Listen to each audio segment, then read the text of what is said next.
Ya, nah jadi hari ini untuk pelajaran kita selanjutnya itu adalah penguraian vektor. Ini untuk pelajaran kita selanjutnya itu adalah penguraian vektor. Ini ya. Nah, jadi sebelumnya begini. Kita lihat dulu kalau segitiga siku-siku. Ini pada segitiga siku-siku kemarin saya juga sudah menyuruh anak-anak sekalian untuk menghafalkan nilai sin, nilai cos, nilai tangen. Nah, sekarang kita lihat dulu kalau ada segitiga siku-siku. Nah, ini segitiga siku-siku ini membentuk sudut sebesar alfa. Dan ini yang mendatar dia X, yang vertikal dia Y, sementara sisi miringnya adalah R. Nih, ya, yang mendatar X, vertikalnya Y, sisi miringnya R. Nah, bisa kita lihat di sini, kalau sinus sering disebut di sini dengan sindemi. Ini artinya sinus itu, sin alfa di sini itu adalah sisi depan per sisi miring. Ini sisi depan per sisi miring. Itu kalau sinus. Kemudian kalau cos biasanya dibuatkan kosami. Nah, kosinus itu, cos alfa untuk ini itu adalah sisi samping per sisi miring. Nah, ini biar mudah aja menghafalnya. Ada sindemi, kemudian ada kosami. Kalau sinus itu depan per miring, kalau kosinus itu samping per miring, kosami, ya. Nah, kemudian kita lihat di sini. Kalau dari soal ini, dari gambar ini, sin alfa itu adalah sisi depan. Kalau misalkan ini alfanya, depannya mana? Ini sudutnya, maka ini depannya, depan sudut.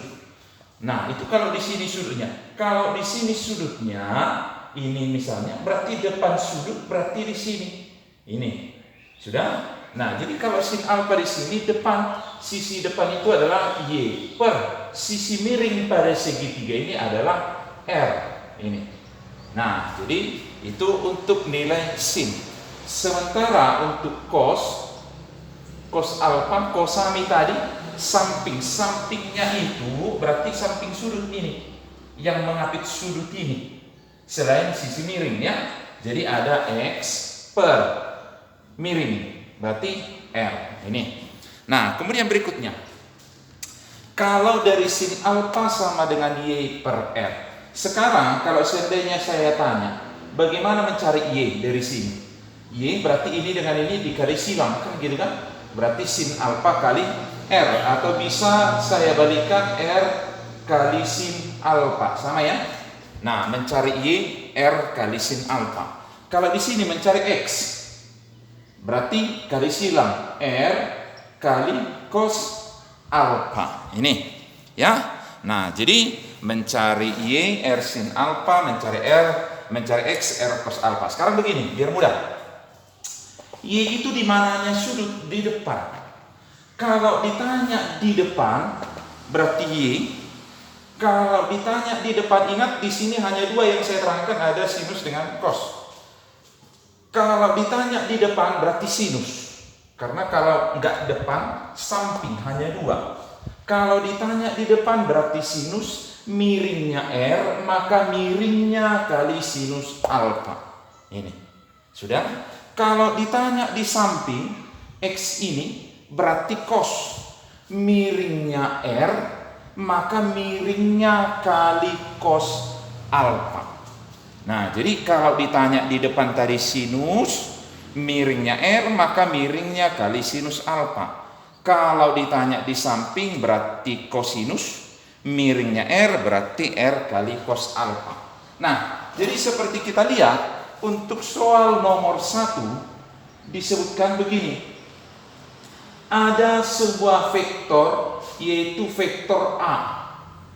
Ini vektor A dengan besar 10 satuan. Ada sebuah vektor, yaitu vektor A yang besarnya 10 satuan, dan ini membentuk sudut terhadap sumbu X, yaitu sebesar 60 derajat. Ini membentuk sudut terhadap sumbu X sebesar 60 derajat. Nah, yang ditanya adalah komponen vektor itu dalam sumbu X dan sumbu Y. Yang ditanya komponen vektor dalam sumbu X dan sumbu Y. Jadi harus kita uraikan. Nah, sekarang begini cara menguraikannya. Sumbu X berarti yang mendatar. Ini sudah ada disebutkan vektornya seperti ini. Nah, berarti ini kita uraikan. Kalau kita uraikan ini berarti yang mendatar. Di mananya 60? Hanya dua kemungkinan. Kalau tidak di depan, berarti di samping. Nah, sekarang saya buat ini AX sama dengan. Nah, di mananya 60? Tadi saya bilang, kalau nggak di depan, di samping. Ini di mananya? Di samping. Kalau samping tadi sin atau cos, berarti cos. Nah, miringnya A, maka miringnya kali cos 60. Ini untuk AX, yaitu sama dengan besar vektor A-nya tadi 10 cos 60 setengah, maka ini jadi 5 satuan. Ini. Nah, kemudian itu baru sumbu X. Sekarang begini, kalau ada miring seperti ini, maka kita uraikan sumbu X-nya sumbu Y. Yang mana sumbu X-nya ini? Sumbu Y yang mana? Sumbu Y bisa dua, bisa ke atas, bisa ke bawah. Tapi karena di sini vektornya, maka biar tetap ada hubungannya, kita gambarkan arahnya itu adalah ke atas. Inilah AY. Kecuali begini, kalau ke sini vektornya, maka ke sini Y-nya. Ini X-nya. Kalau ke sini vektornya mula-mula, maka ke sini Y-nya, ke sini X-nya. Biar bisa dibandingkan. Kalau ke sini vektornya mula-mula, maka ini Y-nya seperti ini X-nya. Berarti harus di antara X dan Y itu. Oke, AY.